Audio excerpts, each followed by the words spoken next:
All right, let's call to order the Fire Department Future Needs and Code Enforcement Workshop. It's Tuesday, May 13, 2025. Time is now 5:30 p.m. We will start with the Pledge of Allegiance, followed by a moment of silent meditation. I pledge allegiance to the flag of the United States of America and to the republic for which it stands, one nation, under God, indivisible, with liberty and justice for all.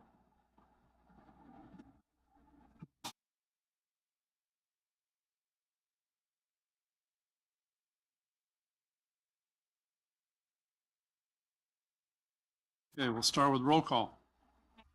Here. Deputy Mayor Frank Gerton. Here. Councilmember Adam Dyer. Here.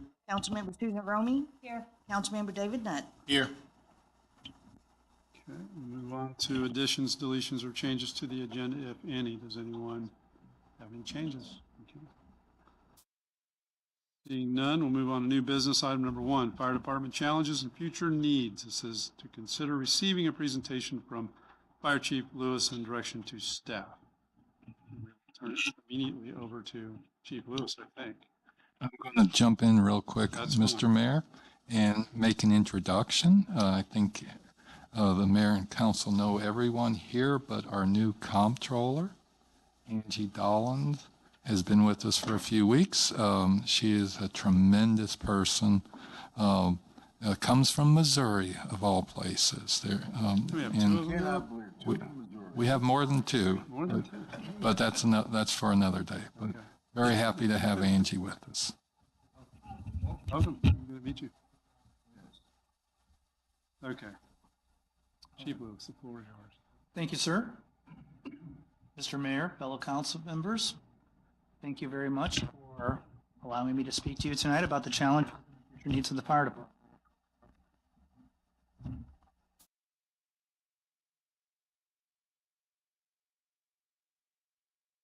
Technology is going to fail me on the first slide, but that's okay. We have a guy for that.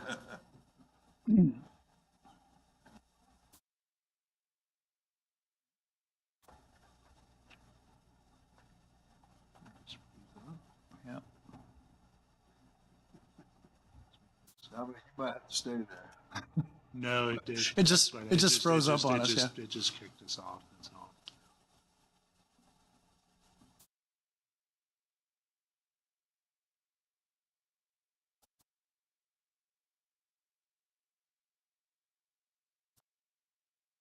Wasn't you. It's the internet. Should come up pretty quick. If it doesn't, I'm prepared to move forward. All right. So first, let's talk a little bit about our department's rich history. The department itself was established back in 1965 as an all-volunteer fire department. It became operational with its first fire truck in 1966. And for the next several decades, it was a flourishing volunteer fire department. Also in 1966, the city purchased land for the recreation center at Pine Tree and Banana River. The plans included a large rec room, public pool, and tennis courts. In 1978, we saw the addition of this nice facility here, City Hall. In 1981, Gleason Park was dedicated, and we built the rec center that's currently there now.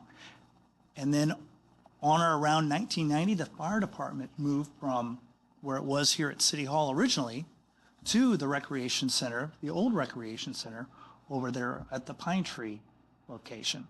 We had to concrete in the pool. We had to add a little bit of an addition to that rec center, but that served as the community's fire station for the last 3.5 decades. So nearly 35 years.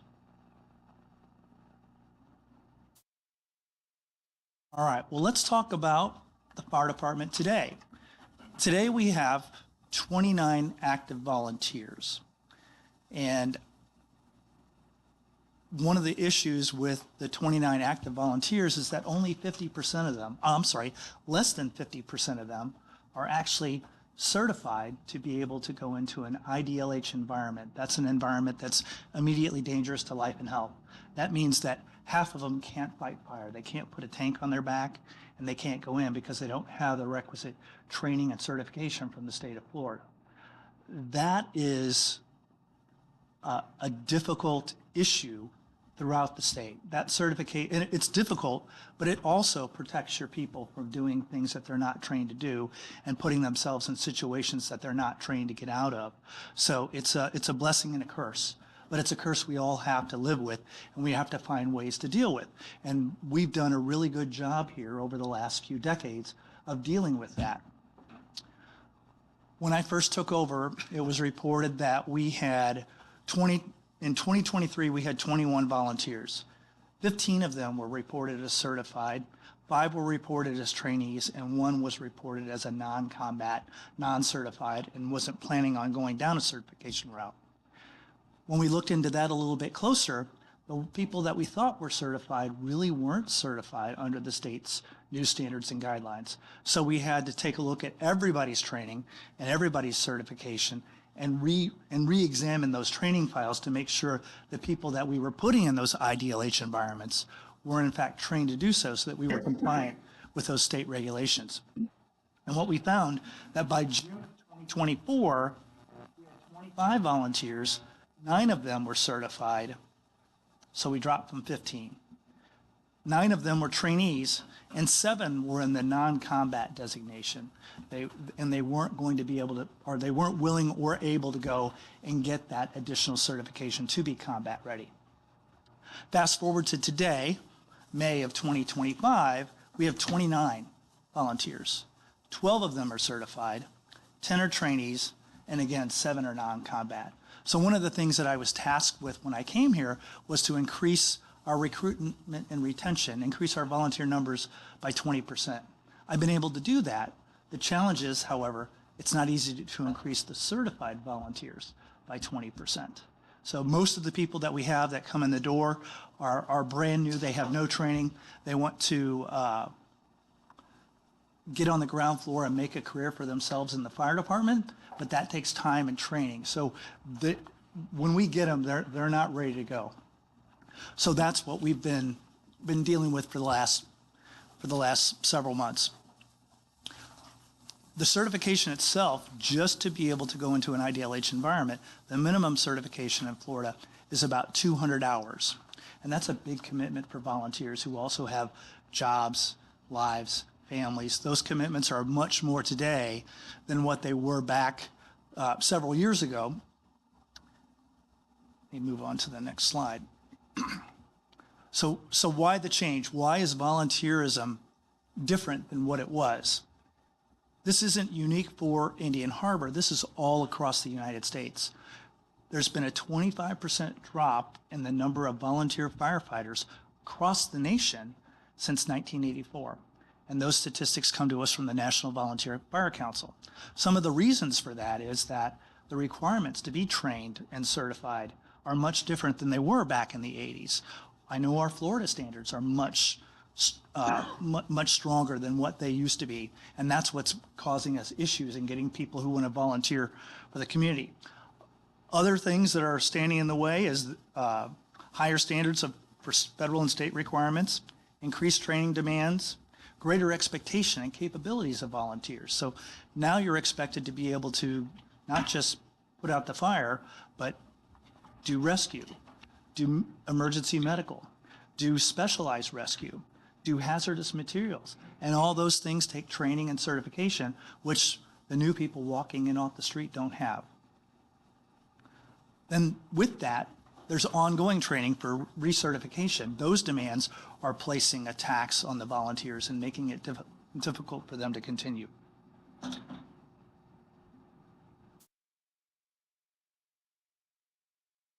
So in our business, science is what we hang our hats on.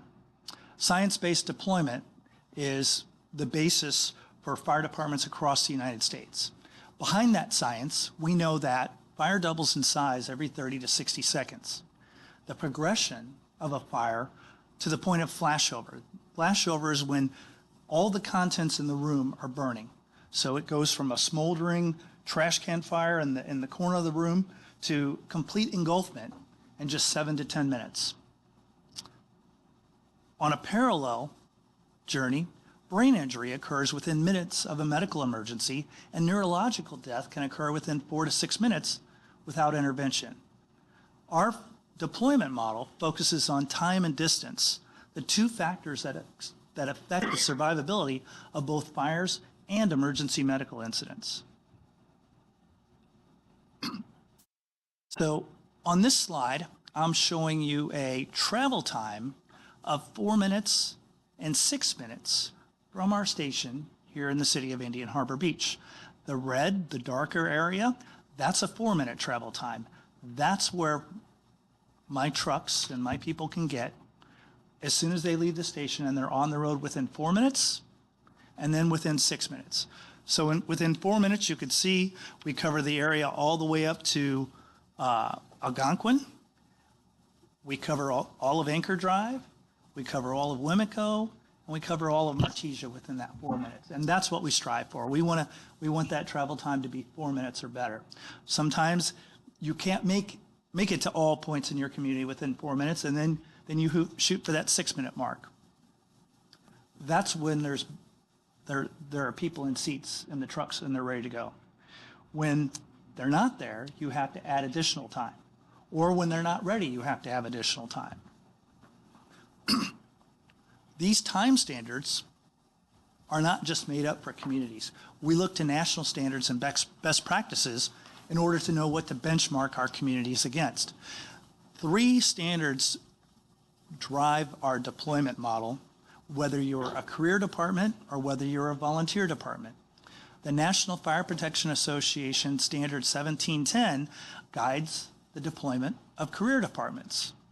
In parallel with that, the NFPA 1720 is the standard for volunteer departments. And the definition between the two is you have to have at least 85% career to be a career department, or at least 85% volunteer to be a volunteer department. And then, of course, there's NFPA 1221, and that's the standard for communication systems or dispatch. These response standards, with the initial responding department and mutual aid units, are all predetermined, and the deployment is based upon location and nature of the reported incident. So the location of the call and nature of the call should be what drives the response of emergency services. So as we talked, NFPA 1710, it applies to 85%, when departments have 85% or better career folks. They have 60 seconds to get out the door for an EMS call. The alarm goes off, they prepare to get ready, they look to see where they're going, and the benchmark is they're out the door within 60 seconds. For fires and special operations, hazmat, that number for preparedness jumps up to 80 seconds because the assumption there is they have to get on their protective clothing before they leave out the door. And then there's travel time. That first arriving unit should be there within 4 minutes. The next in unit should be there within 6, and so on and so forth. Comparing that to volunteer departments, we still have a turnout time expectation if there's volunteers at the station or if there's man folks at the station. All in all, this particular standard gives me 9 minutes to assemble 15 firefighters who are IDLH ready, so who are certified and who can fight fire within 9 minutes. Now, given the stats that I showed you, there's no way that I can do that. We've been reaching out to our neighbors and developing relationships and creating agreements that help me achieve this goal, because I don't have to just achieve it with my folks. When I don't have the folks to do it with, you reach out to your neighbors and you work out those agreements because they're in the same boat as us. They can't generate 15 firefighters on the scene of a fire within 9 minutes either. So they need us just like we need them. The only exception to that would be like Melbourne, who has a whole host of stations, who has 15 people on their department at any one given time. The same goes for Brevard County. But for us smaller beach agencies, we need to rely on each other. And we all need to bring value to the table to be able to give back and make that reciprocal.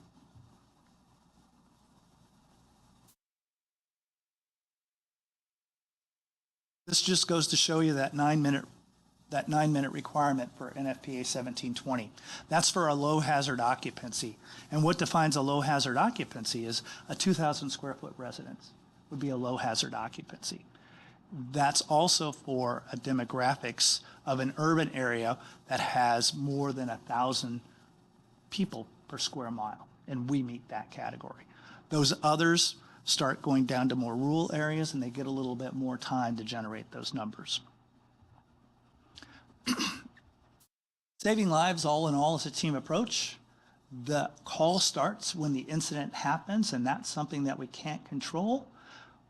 What we can control is the minute somebody picks up the phone at dispatch and the actions that are taken from that time to the time of our preparedness and readiness, to the time that we roll out to the call, to the time that we get on the scene and we stop the incident from getting worse, and we save lives and we save property until the time we get back in service.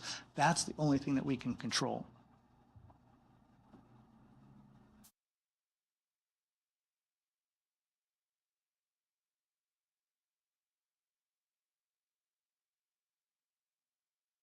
We made it a third of the way there. I think there's just some funky going on with the Wi-Fi.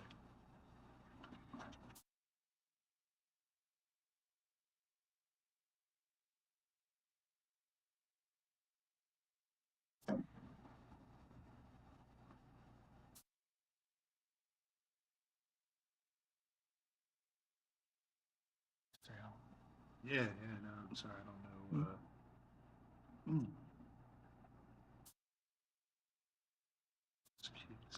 Yeah, there's quite a bit of technology that's going on in between here and there.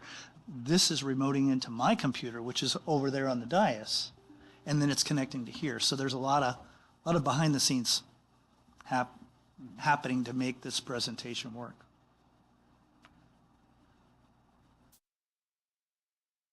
Your laptops.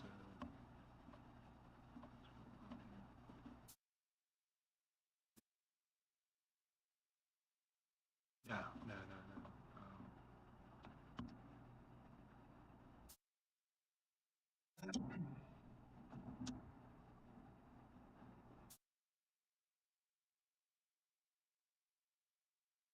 Just,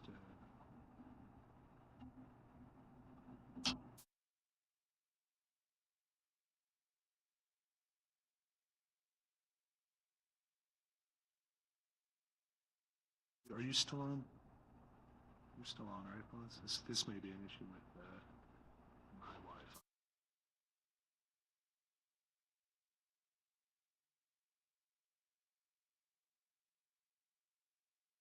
No.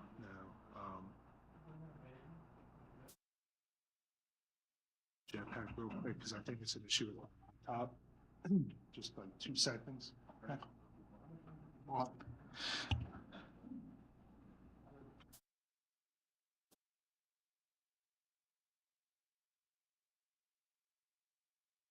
Intermission, I'm sorry. Yep.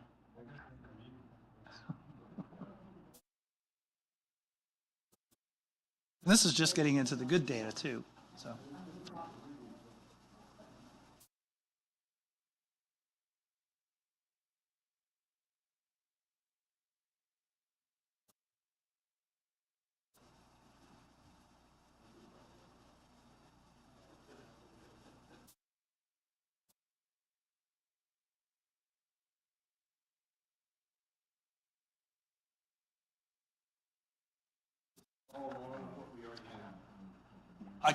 I could talk you through some of that, sure.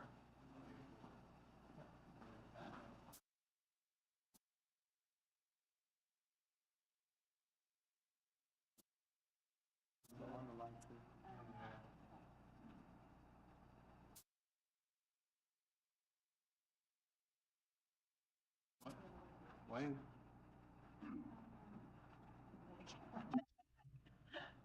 All right, so that next slide in your slide deck, that talks about mutual aid. Those particular standards also apply to mutual aid. They want you to use your neighbors to help you achieve those goals. And that's what we did with those agreements. This particular slide is showing you the 4 and 6 minute travel time that our friends to the south in BCFR have into our city. At the very top there, you see where the alley comes across, and you see where they're reached. Right here.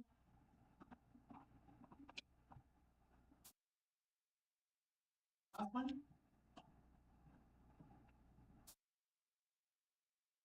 Here's Atlantic, Golden Beach.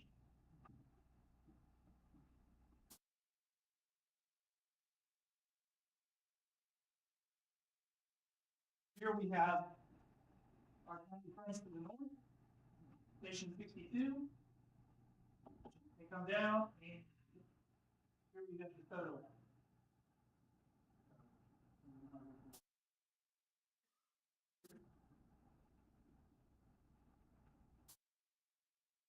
Our neighbors in Indian Landing.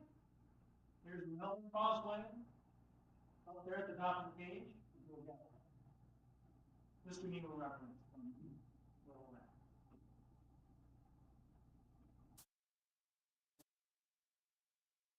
And here's our friends in Satellite Beach. For reference, here's the Man River.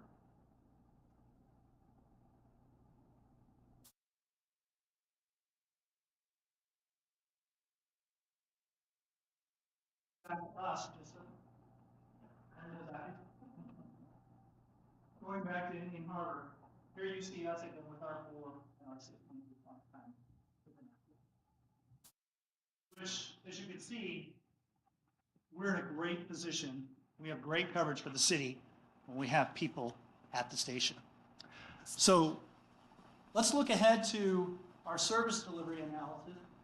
What does our service delivery by the fire department look like here in Indian Harbor? Well, this was our level of service provided by our agency and those of our neighboring cities. All this responded to brush and structure fire when it came to being wildland certified like the state required. Our 2 neighbors all have wildland certified folks. Some structure fire, all of our folks, our neighbors who are firefighter 2 compliant. That's the highest certification at the state level. And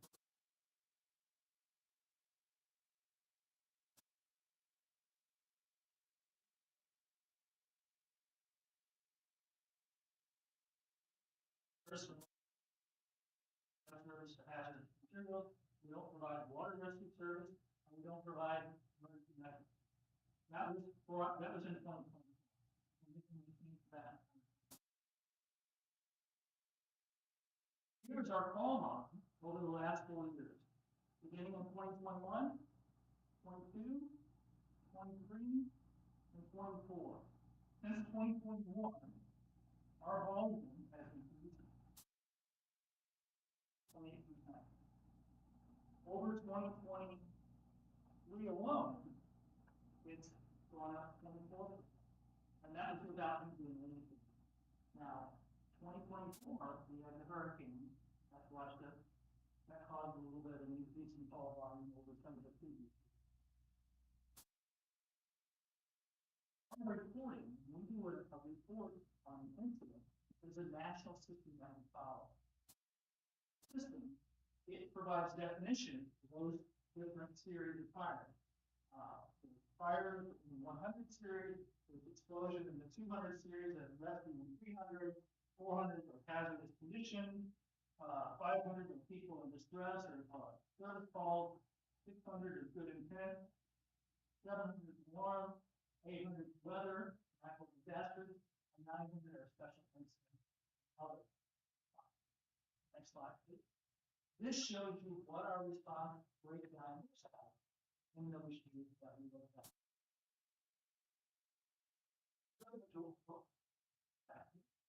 A good majority of our alarms, a good majority of our calls are incidents are alarms.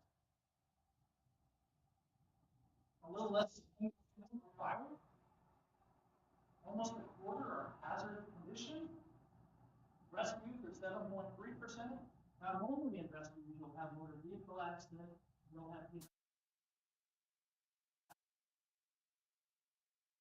lower than what you expect to see in other departments. Hazardous condition. That would be carbon monoxide.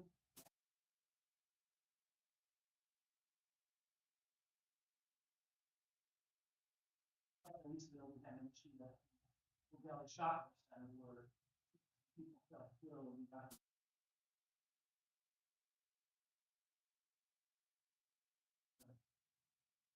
Hot water.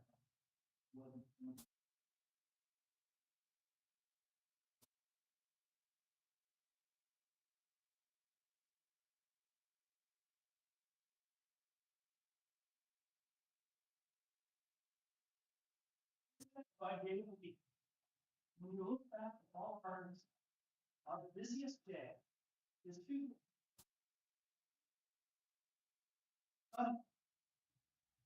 So through the week, we that's the breakdown of the by week. Now,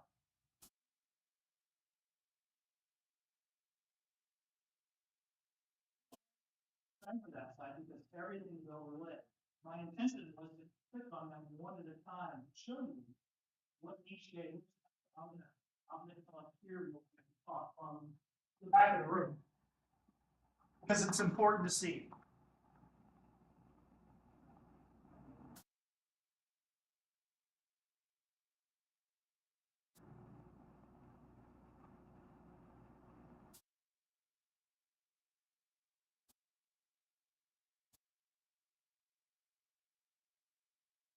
This is that spreadsheet that you were just looking at. Now, I click on Monday alone. That's Monday alone. And you can see the majority of calls on Mondays happen between 7 a.m. and 7 p.m. On Tuesday, it looks very similar. Wednesday, same, 7 a.m. to 7 p.m.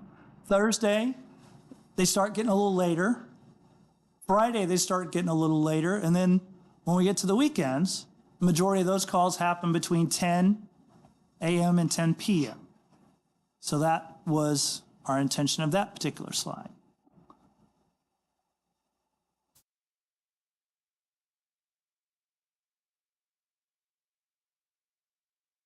The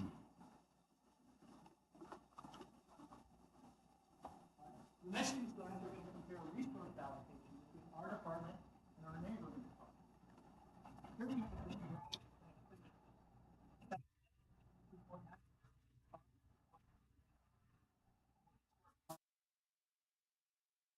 Population.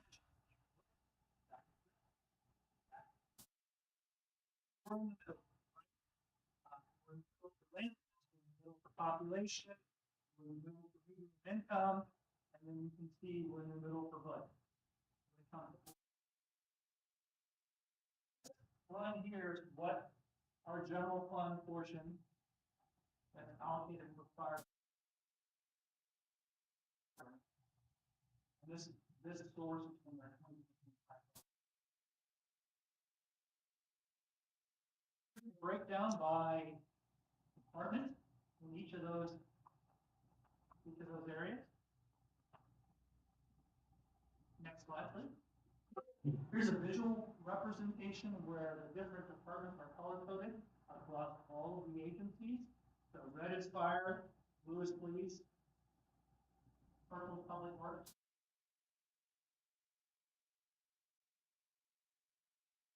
Here we have FTE option. How many actual people are in the department and what that looks like.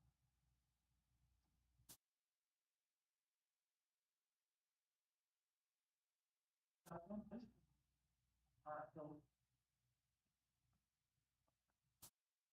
what I think is needed now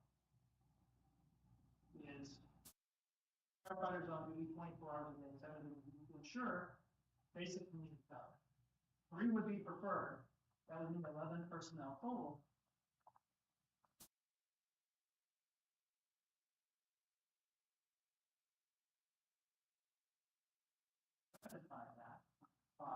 we have it in the budget, to build the annex to allow us to have an operating fire station. But until then, very visible to the like 24 hours.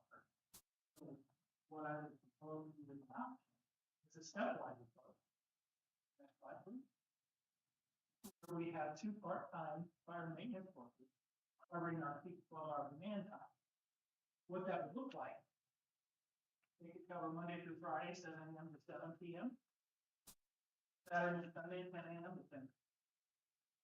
The weekly total for that 12-hour coverage, 7 days a week, would be 84. Annual cost for something like that would be $188,000. That's considering FICA costs, with the employment taxes, that's without that. That's just part-time. Felt like that was too far of a stretch, and we didn't want to add in weekends. We just wanted to do Monday through Friday. Your option would be to do Monday through Friday, 7 to 7. Leave the weekend out. That cost would be $134,000.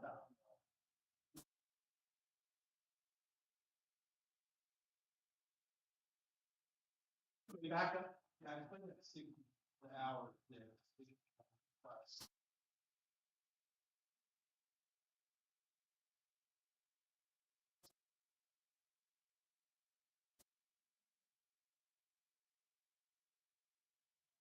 Slide back. There we go. Okay. 12 times 5 is 60, Monday through Friday. So that's per firefighter. Per firefighter. So you would double that. So we're expecting it. 2 part-timers.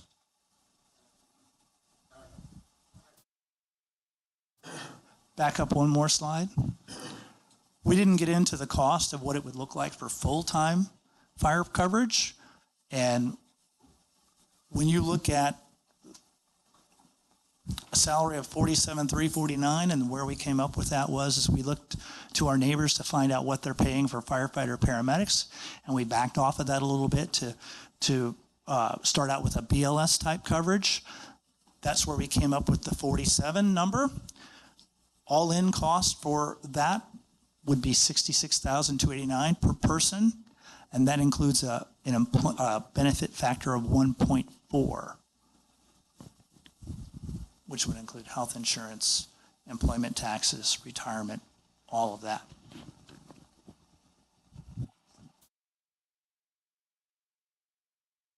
Next slide, please.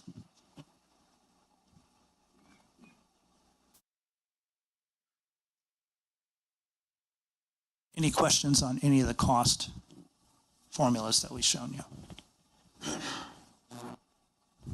Next slide, please.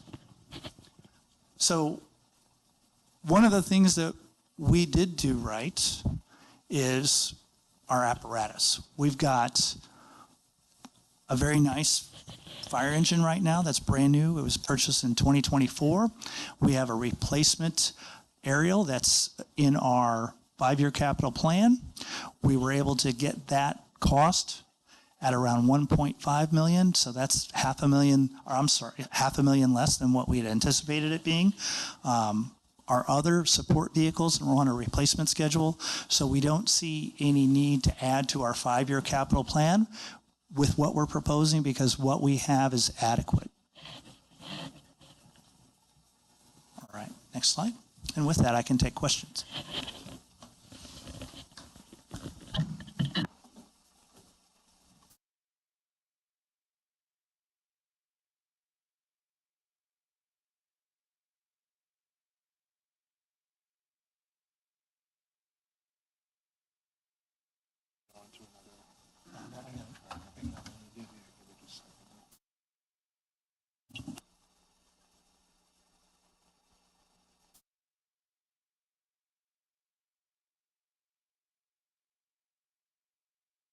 But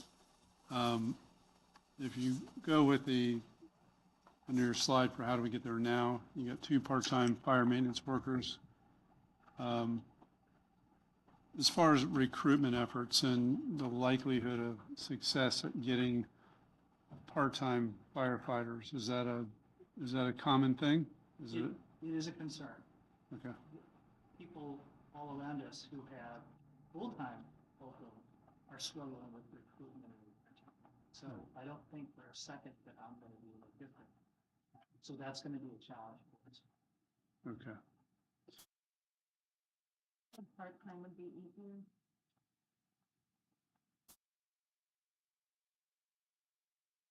Certified will be difficult. So everybody that we employ on a part-time status, everyone that we employ on a part-time status is going to have to be certified. So that cuts out half of my volunteers right there. And I want to make sure that they have the first shot at this. This basically is a beginning, and of course you got, tough challenge here. What would you say would, in your mind, is realistic for us, at least what you think, in getting some people on board, get them certified, and get to the point where we'd like to have coverage 7 days a week and, all day? So I think initially we're going to be able to get a portion of that covered. So when we start out doing our part-time folks, I don't think that I'll have all those shifts covered right out of the gate. I think we're going to work up to that slowly, and then Slowly is what? that's the $10 question, sir. Well, give me a $15 answer. If I had a crystal ball, I'd love to give you that answer. But I think we're gonna have trouble filling all of those positions. So we'll fill the ones that we can, and then come back to you and report out as to where we are. Is Satellite Beach in good shape? Satellite's in good shape. And they're not looking for new people. They're always looking for new people. Okay, but we would have a good chance to give somebody an opportunity when they already have somebody. Correct. And in Atlantic, what's their situation? They have 2 firefighters 24 hours a day that man a truck, which is what we're looking to get to. We're just not there yet. Okay.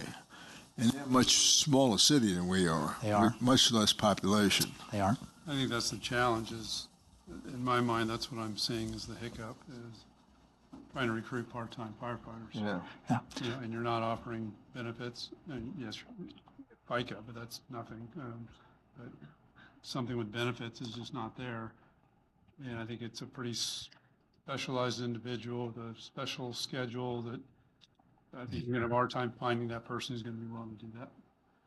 Yeah, I agree. It's a challenge. And so what will it cost us to go ahead and get some full-time people in?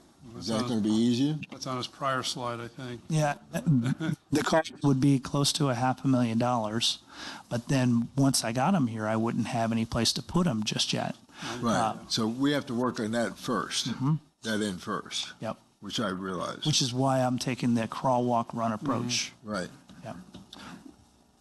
If we found ourselves in a position to where we absolutely had to turn the key and make it happen tomorrow, there are other options for us. There are portable buildings. There are things that we can do to make that happen. How much does that help your cause in hiring people and that type of thing, in having a good facility there? Once I have people and I have a place to put them, then we have coverage and there's no gaps. What we're trying to do now is identify where the biggest gaps are based upon historical coverage or historical incidents, and place what resources we have to cover those gaps right now until we can cover all of the gaps. So our focus really is on facilities as well as recruiting bodies, Yes, sir. just as much, I mean. Yep, yep. Of the volunteers that we have now, you're continuing to try to get that additional level of training for them. But as from what you were saying, it sounds like there's just a certain batch of folks that either can't or are not, they do not want to, they don't have an interest in that. One of the slides that I showed you, half of our department is over the age of 45, and it's very difficult. It's a very physically demanding training and it's very difficult for us as we age to be able to do that. There are those that can, there's a lot that can't. That's one of the barriers. Chief, I got some questions for you. How many of those 29 live in the city, So the about, volunteers? off the top of my head, I can't tell you about those 29, but I can tell you that of the last 10 that we recruited, less than a third live in the city. And how many live in like neighboring cities, like readily accessible cities? Two-thirds of people that we have coming in are across the causeway or nearby. It's preferred that they live in the city, that way they're close to the response much quicker. However, we're just not getting those folks on our recruitment. The population of the beach side is aging. It costs a lot. It's not the demographic that you see with volunteers. And that just takes more time for them to get on scene because they have to come from further away, right? Yes, sir.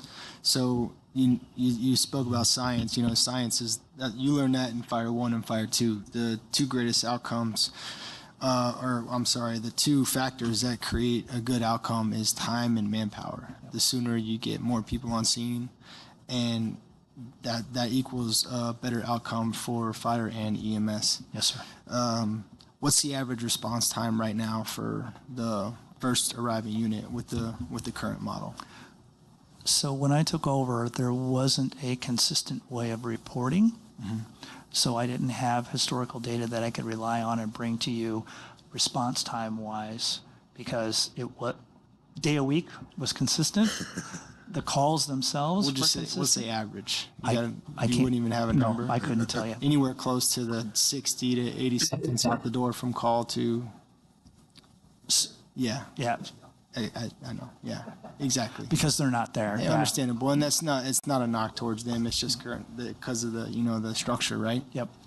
And unfortunately, also too, with the police officers currently give the first responder, right? But that's also hard because they're focusing on the police and the law side of it, and it's very hard to juggle wear many hats in this current day and age. So it does make sense to have specialized firefighters and EMS personnel that could provide that service, because the majority of our residents are elderly. And now, how long would it take? I believe Frank asked that earlier. How long would it take to install your initial part-time plan? I could turn the key and get going on that tomorrow. And that would be, you could potentially supplement some of those vacancies with the current volunteers Yeah, the ones that are certified. that we couldn't cover those shifts for the 12-hour shifts. The ones that are Fire 2 could potentially cover those vacancies until we get full manning. Correct. So you'd have a buffer between actually recruiting more folks. You can bridge that gap with what you have. Correct. The size of our community, we're never going to have a 20-person, a 40-person fire department. We're just not there. This is not the kind of community that would support something like that.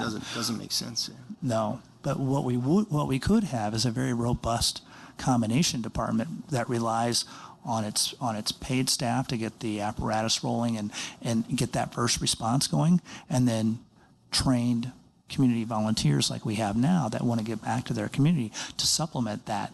That's the vision that I see going forward that makes sense for our community, that's going to, and it's going to have an impact on outcomes. And also, you could potentially, as long as there's no conflict with the current department that they work for, those part-time employees could be previously Fire 2 certified from other surrounding cities that would just like extra income, and therefore they wouldn't have to have benefits currently. I mean, insurance coverage, but Great. Yeah, we would welcome that. That's a great there's some options to bridge the gap, and then we can get a good body of work to figure out some numbers, right? Yep. So I mean, I think that makes a lot of sense. The 7 days a week, because it's a drop of the hat. Time and days, you never know. But I do like the a hybrid model. You know, I still like what the volunteers provide for the city, you know, and it doesn't make sense, in my opinion, to go full paid right out the unit, you know. So I would like the hybrid, you know, so. And our intention would be to create a culture where everybody knows that that's the expectation and that's what we want and that's what we recruit for. If I can add a couple things, that elephant in the room that you may be thinking about. A couple years ago, when we started on the journey from the volunteer to a hybrid that we have now, analysis was if the community ever wanted a 100% paid department, it was in excess of $2 million above what we have now. The two options Chief Lewis presented to you, the part-time maintenance worker model, is something I believe that we can do within our budget. It'll be a challenge because it just don't have an extra couple $100,000 that we can't figure out how to spend. But if you wanted to go to the two full-time paid model, that is a tax increase requirement. There's no way we could absorb an extra $500,000 in personnel without increasing the tax rate. So I'm going on vacation soon, so everybody can hate me for a while and then come back and rejoin the love. Lewis, can I just ask you, what if someone's not certified? What can they do then at these fires? So we call those folks our support personnel. So we give them tasks outside the fire building to do, with setting up tools, getting rehabilitation ready, doing things like that. Can they go in the house? Not at all. Okay. They can't go within 1.5 times the height of the house. They have to be outside of that hot zone that we call it. And also, when Chief Butler and I were at that big fire on Golden Beach, someone was there and it was 14 minutes till someone showed up for the fire. So just an FYI, I remember everyone was talking that it was 14 minutes. I think it was Hank. So that did happen at least. Once again, it's not a knock towards those guys. We have I get really great volunteers. It's just very hard to stop, you know, your current job, get to the station, and you know, get out the door, and then make sure you have all your protective equipment. It's just challenging. Got it. Our biggest challenge is daytime coverage, because a lot of the volunteers work, they still have day jobs, and the ones that don't, that are retired, all of that falls on their shoulders, and they know that without them, the truck doesn't respond during the day, and that's hard on that group. And just the last question, would it cost money to certify all these people? I mean, are there costs? Are they minimum costs? It would cost some money, but Nothing major. That's not a barrier. Okay. Not at all. Just wondering. The barrier isn't the money. Got it. Yeah. Got it. Thank you. What kind of time does it take for Melbourne to cover over here? I have for them to come across the causeway. I have a slide I can show you.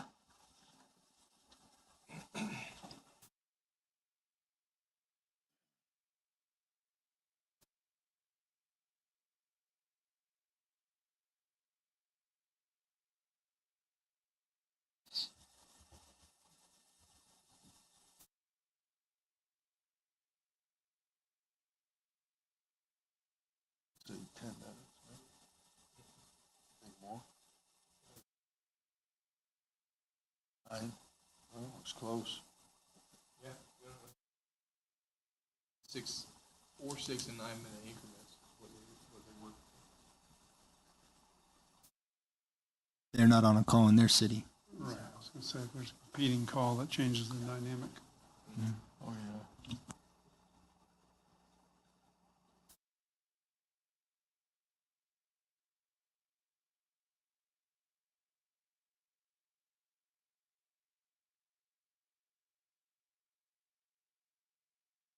This is the 4 to 6 minute Melbourne coverage. From Melbourne to come I'm covered. You are,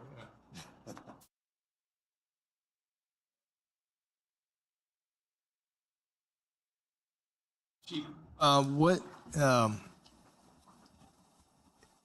so the biggest factor right now is just the housing requirements in order to have a full-time firefighter there at the station, correct? Correct. All right, and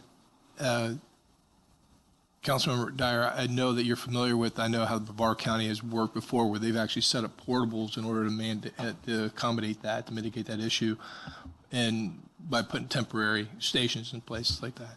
Is there something that we can do with what resources we currently have that we can just add to in order to make it accommodations that makes it legal for them to be in there to 24 hours to stay overnight? Is there something that we can do now so we can jump the gun and possibly have already 2 firefighters that are full-time on a Monday through Friday basis? So when it comes to adding things to our current station, one of the things that caused us to move away from the phase 1, phase 2 approach was that there are OSHA and NIOSH standards for employee health and hazards that are built into fire stations that we don't have. Such as, So I know the eye wash stations. and eye stuff wash like- stations, decontamination, So that laundry- would be something that would actually be in the actual, the garaged area of the fire station already, correct? that in a way to wash and hose them down. We don't. Correct. Yep. So that's something that we could do now, but putting a portable there for them to be able to stay overnight, that meets those requirements. As I know there's some space that's available that we can, because I've known this to be done without the county of Brevard. I'd like to see us try something like that if it's possible, so we can just jump the gun. We can actually get to where we have those full-timers, because it wouldn't be as difficult in order to get part-timers. We could certainly look into all of the things that particular building doesn't have. Correct. And figure out what we would need to bridge that gap. Correct. Laundry facilities would be another Correct. thing. That would require us to do some construction. Is there ADA concerns as well when you start? On a station itself, yes. On portable temporary requirements for the firefighters, I don't know if that'll come into play. Again, one of those things we'll have to research. So I'd imagine everything would come at a cost, right? Yeah, it but might not be- as, Go ahead. yeah, I'm sorry. Yeah, I agree with you. It would come as a cost. It's just how much of a cost. If we could, like he was talking about mitigation, I mean, in order to bring that cost down to where it's reasonable for us to actually be able to have a recruited full-time firefighter, F2, and meet the needs that we have. Because I'm scared at looking at these numbers, aren't you? Well, that could be something that we could potentially have to visit down the road. I think right now it might be a good idea just to get a body of work during the daytime and then Correct. reevaluate the calls, the response time, seeing if we're making a positive impact, and then start figuring out if how much you want to invest, because everything comes at a price, as you know. So Absolutely. Yeah. And those temporary buildings are not cheap. No. And we're not talking about 6 months. Right. We're talking about quite a while.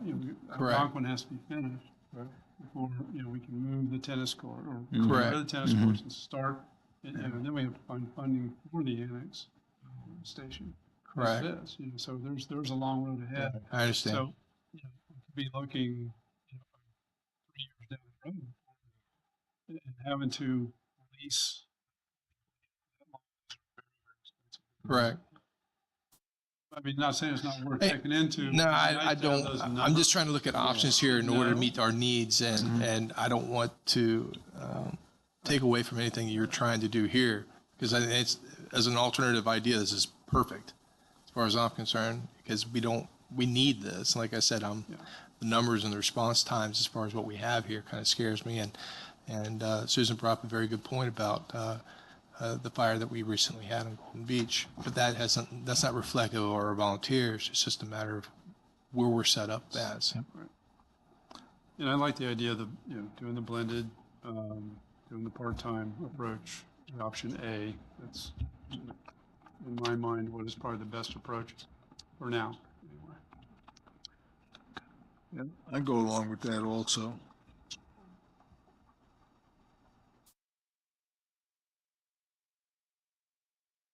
Any more questions?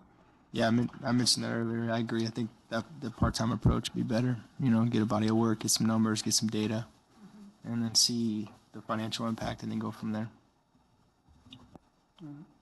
So John, we just need a consensus. I think you just got that. Okay. Very good. All right, we will move along to code enforcement desired level of service. This is to consider receiving a presentation from Fire Chief Lewis in direction to staff. Whenever you're ready. I know, he is.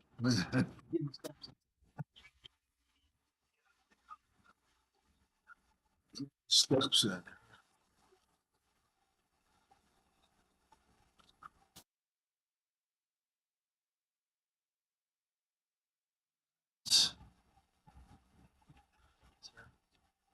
You don't control it. All right. Next up, code enforcement. So prior, we had oversight by our building official, Indian Harbor, in our code enforcement. It fell under the fire department January of 2025, and from my understanding and talking with those who were part of it, there's not been really any set vision or direction for enforcement in the past. It was completely reactive, and we would respond to complaints either by a citizen one-off or by the city manager. And that was how code enforcement was handled. So what I would like to see is a clear direction forward from the council on what our forward path in code enforcement is going to look like. Next slide, please. So pardon me for a moment as we discuss roles. So as I see it, and please correct me if you see otherwise, but as I see it, I see the council's role, number one is governance, number two is allocation of resources, and number three is directing the overall approach of what code enforcement is going to look like. Next slide. Governance. This is going to be determining what your constituents value and what they want from the city when it comes to code enforcement, because nobody's going to know that better than you. You were the one that was out pounding the pavement, talking to people, so we're going to look to you as far as guidance on what your people want to see. You're going to determine our mission, our purpose, our scope of services within code enforcement, and what needs to happen. You'll pass those ordinances to accomplish those intentions and those goals. We, the staff, we're going to bring technical expertise in policy areas on what works on any given day-to-day experience that we might have had. And together, this is a regulation, we'll develop regulations or edit regulations that are crafted in partnership so that we all know what we're looking to accomplish, so that there's no ambiguity. And we'll come together periodically and discuss what's working, what's not working, what do we need to fix, what do we need to tweak. That's how we see that role of governance. And then secondly, there's allocation of resources. Currently, there's half an FTE of a fire marshal. Half her time is spent on the fire marshal prevention side. The other half of her time is spent in code enforcement. And then there's about 0.2 FTE of my time spent with oversight. So overall approach, what does that look like? I would see that as a culture of compliance. The worst thing to have is a rule that everybody ignores. So if the rule's bad, let's change the rule, because ignoring it just creates anarchy. And then if one's not following the rule, then a second starts not following the rule. And then if the rules don't apply to this person, why are they applying to me? And so on and so forth. And the wheels fall off the bus. So my request would be for you to put the wheels back on the bus, point it in the right direction, and we'll drive it where it needs to go. So what that looks like a commitment from the entire organization to compliance and actively modeling that behavior. We will then craft clear written policies and standards so that everyone has the same expectation going out. Not just the staff, not just the council, but the constituents too. they'll know why the codes are in place. They'll know what we're trying to accomplish. And I think we'll get a lot of community support for that. Next slide, please. All right, so our role, the staff's role in all this, is to develop and execute the process. What does that look like right now? Right now, we would provide a courtesy notice if we see an issue, right? If we take a proactive stance to where we're out in the community and we see an issue, we could address it with your support, of course, knowing that these are the codes and these are the rules that we want to follow here in the city of Indian Harbor. So we'll be able to address that on a proactive level if that's the council's desire. So we'll give courtesy notices for those first-time violators, and then if it comes to it, if we have to give an official written notice of violation, we'll do that. We'll adhere to timeframes, and then for those that don't come into compliance voluntarily, we'll reach out and we'll refer that to a special magistrate. This process will be communicated to our team internally, and it will also be communicated to our residents out in the community. We can share that via our website. So there'll be an internal and an external education process to help us achieve the goals that we want to achieve together.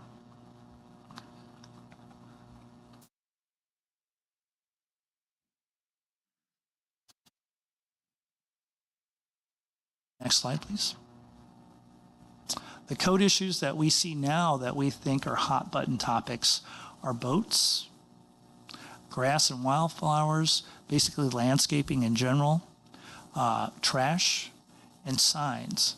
So what we would like to see is a workshop such as this to where we come back and we give suggestions, options on how to handle these issues, what's not working currently, and then you all can make decisions on what that looks like going forward. Next slide, please.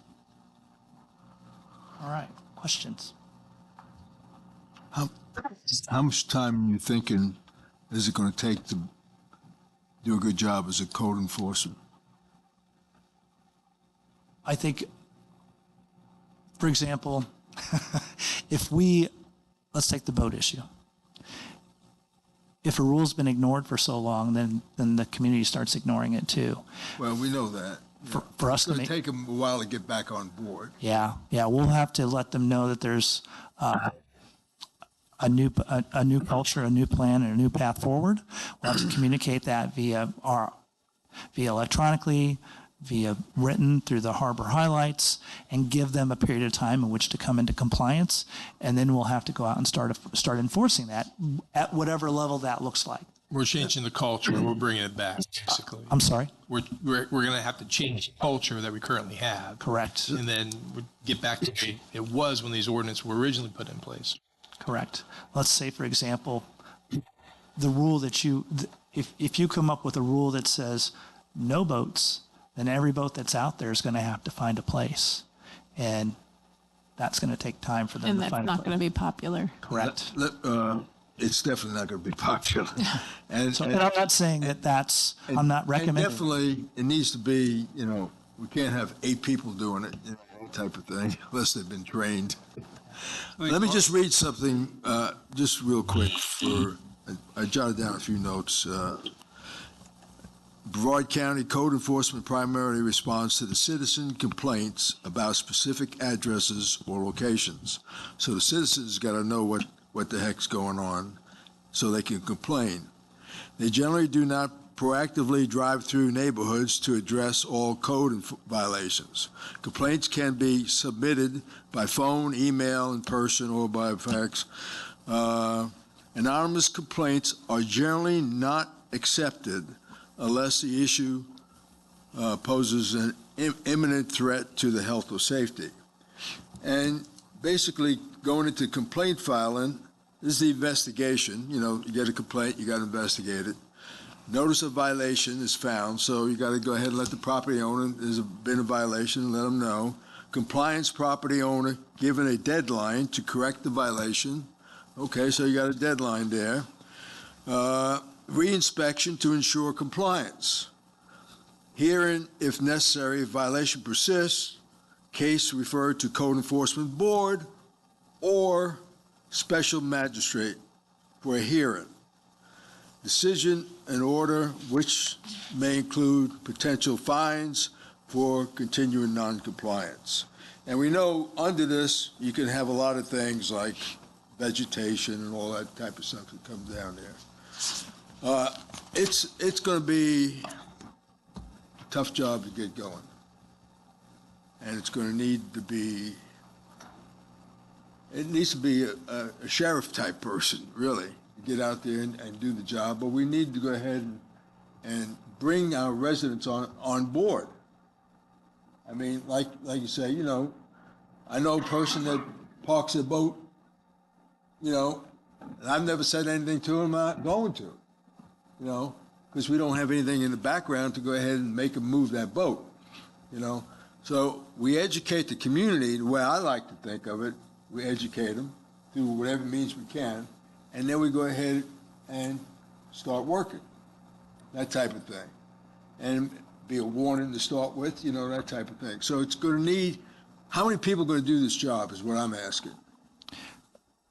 Resource allocation is part of the council's role. So, No, but how, in the thinking of making it go? In my thinking is you have one code enforcement officer. That's my thinking, okay. you know, And I think we can figure that out down the road if we need to. I think the compliance is still should be the, you know, the goal, you know, and not you know, revenue. There's the codes are in place, and they obviously, some of them could be, you know, time to revise them and stuff. But I think the problem is that we need more consistency, and that comes with the manpower. You know, just unfortunately, it comes down to needing a dedicated code enforcement person to just assist with that. So I think that might be. No, I'm sorry. Well, I think part of this issue started, you know, back when the state changed the law that you couldn't have anonymous complaints anymore. People just Yeah. don't do it anymore. right. They know that now, and they don't want that confrontation with their neighbor or the next Right. door neighbor, one across the street, what have you. So I think that's what's been kind of the root problem of some of this. It's nobody's fault, it's just the human nature right now. I think the focus needs to be on compliance with our current. Those are not being enforced, right? No matter, again, it's not a slight on anybody. It's just, you know, how do we approach this is more like it. And I think now it needs to be whoever that person is. If there's a full-time code enforcement person,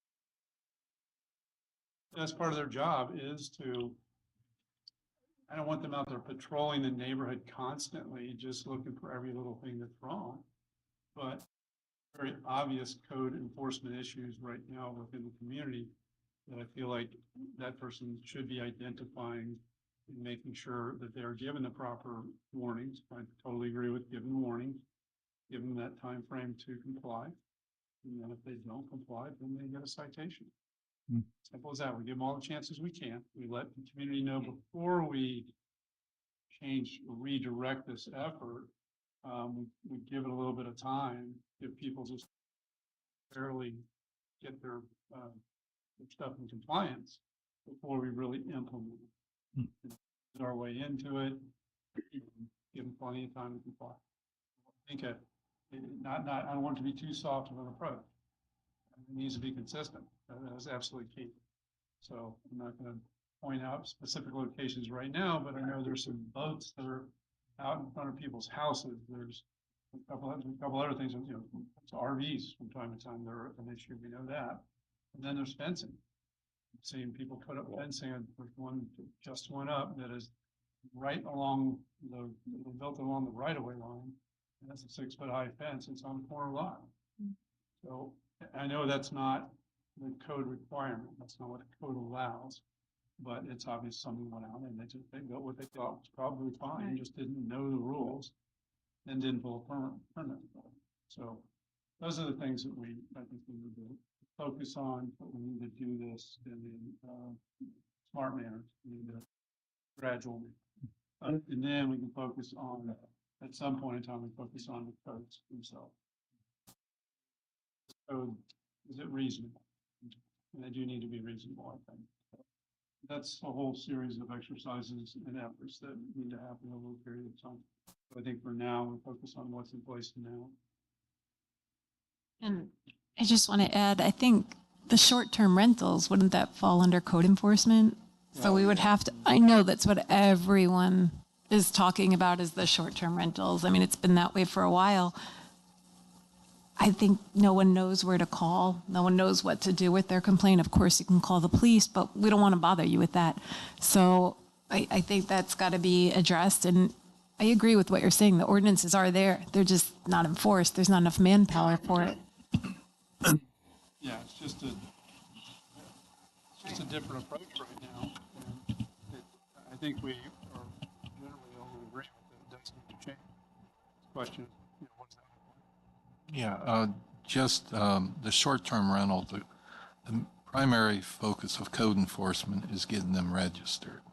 If someone is exceeding, saying what we allow for parking, code enforcement isn't going to solve that because by the time they get the notice of the violation, the parking issue is gone. And that's how in past issues, whether it's the smoking regulation, noise, what's on tonight's agenda for the dunes, we've tried to use a citation approach that isn't based on somebody just moving a vehicle, and then Carl says, well, the violation's been abated. You start off at ground zero again. And I appreciate your guidance, Mayor.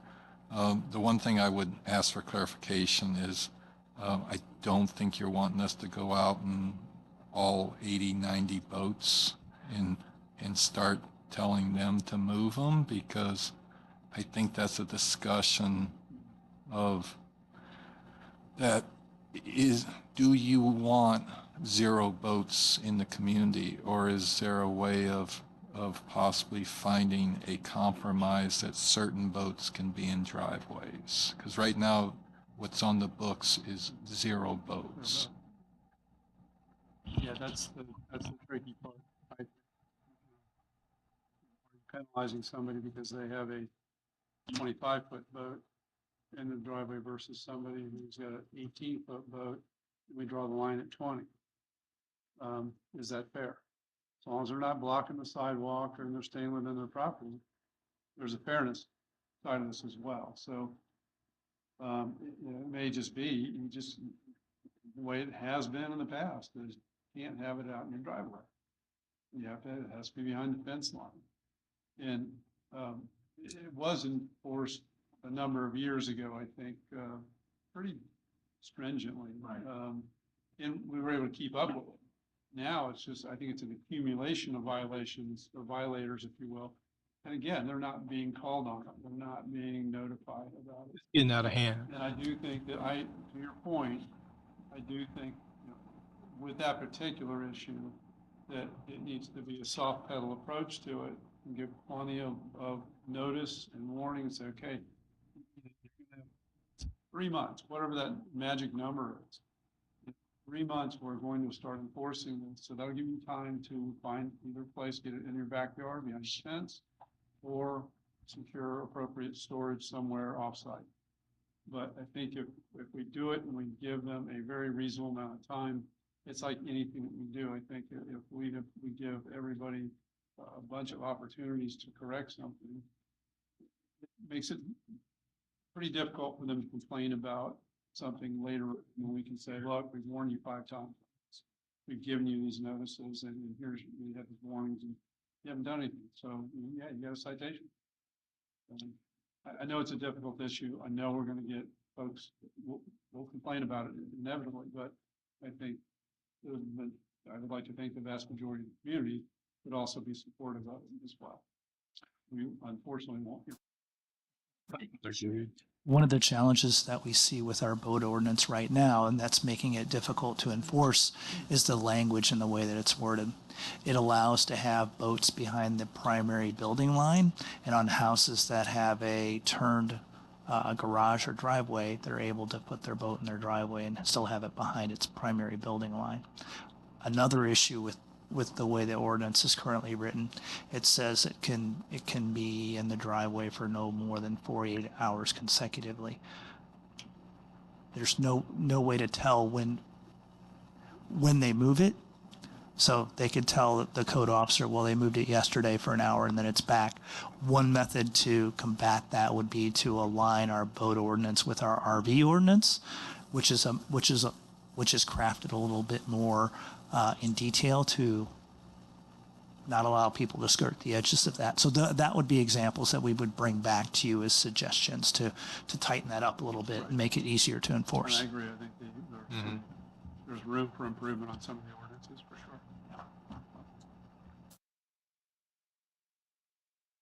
Quick question, the FTE full-time employee, correct?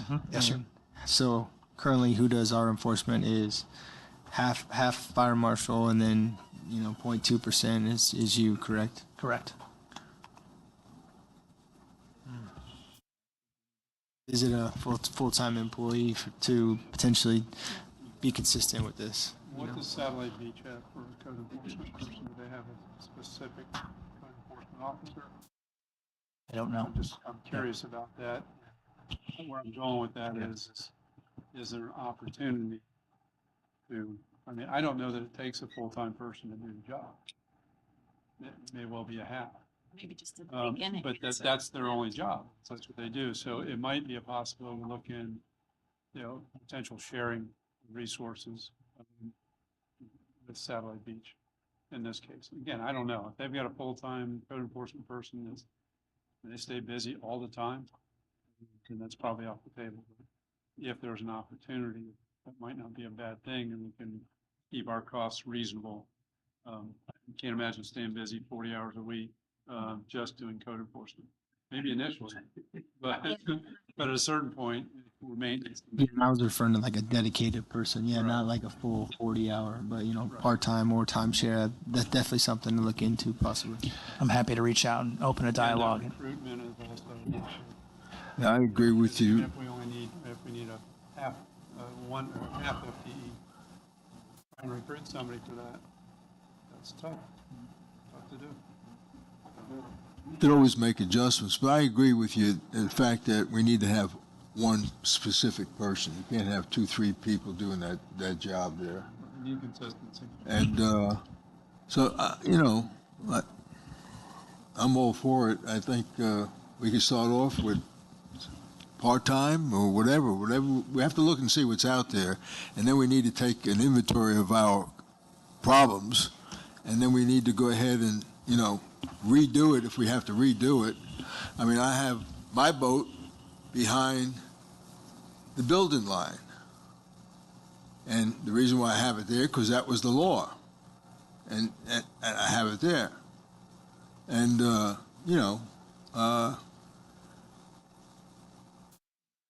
what's happened over the years, at least since I've been on council, we've kind of eased up because we haven't had one person getting after that job.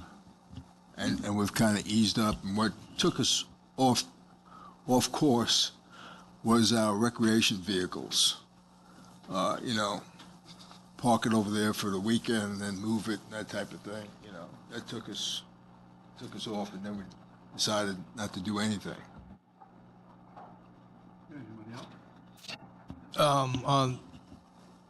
On the short-term rentals, are there requirements for these short-term rentals that they need to be inspected for? So that could be something, that's obviously something that's going to be in their job description, is that they need to inspect these, make sure they're compliant for the registration of being a short-term rental here in the city. And that alone, Annual requirement, with the right. amount of that we're having and anticipating having here in the city, can be more than part-time, definitely. I know that much by itself. And that's going to help us stay, I don't want to say deterrent, but it's going to help people stay compliant and eliminate a lot of these bad actors when it comes to the short-term rentals here in the city.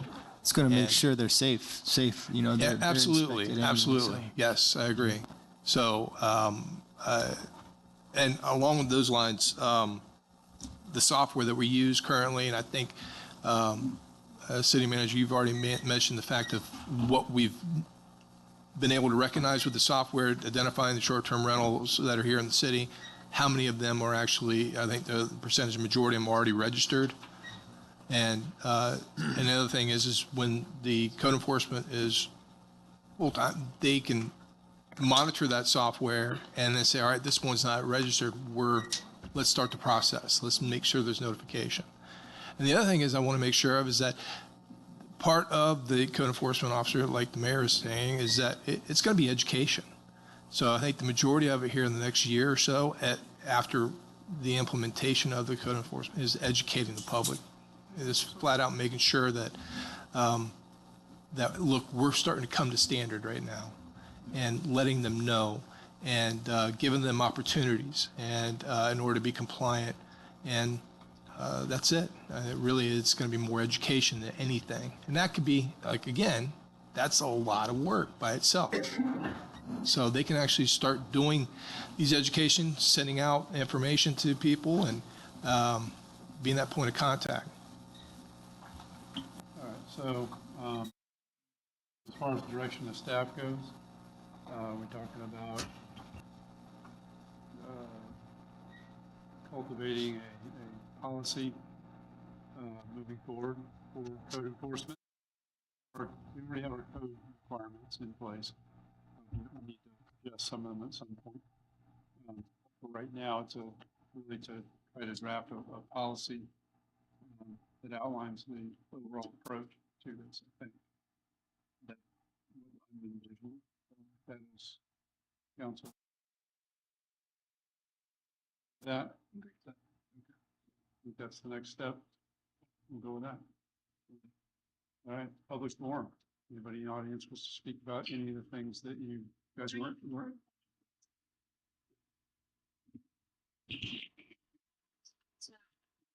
Anastasia Doshna, 1017 Ashley Ave. I had seen, like, with the code, and you had mentioned, like, the overgrown grass and wildflowers. So what exactly are you going to try to go after people with, like, the meadows in their yards? Because I'm hoping that we should get away from the grass and go more towards that, because that's more sustainable and healthier.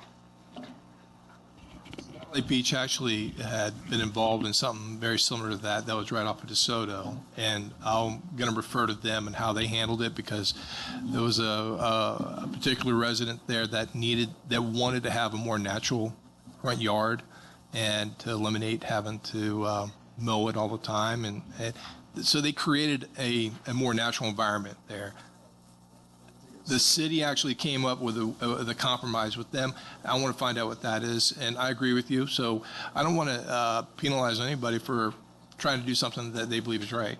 Yeah, some people that they irrigate their grass like every single morning, and we're in a drought right now, and they're only supposed to be irrigating certain times, like 2 times a week right now. And every morning I'm like swerving because it's going all the way in the road. So, I mean, that's how I would like to see code spend their time, is on. I think it's more so referring to like the overgrown, not like the xeriscape yards or the Florida natural native yards that have the wildflowers. I think that was the intent of that. That's part of the purpose, to review the current codes we have, make adjustments that are appropriate. That's later effort. We want to get this going and get enforcement going on what we currently have on the books, but gradually. And the intent is, I think, we'll massage those codes, make those adjustments, and I think we'll be in a better place.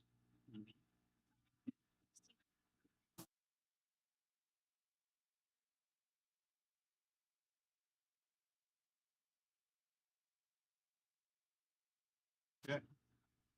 Anybody else have any comments out there? All right. Not hearing any more, I'll entertain a motion to adjourn. Motion to adjourn. Second. By Deputy Mayor, second by Councilmember Nutt. All those in favor signify by saying aye. Aye.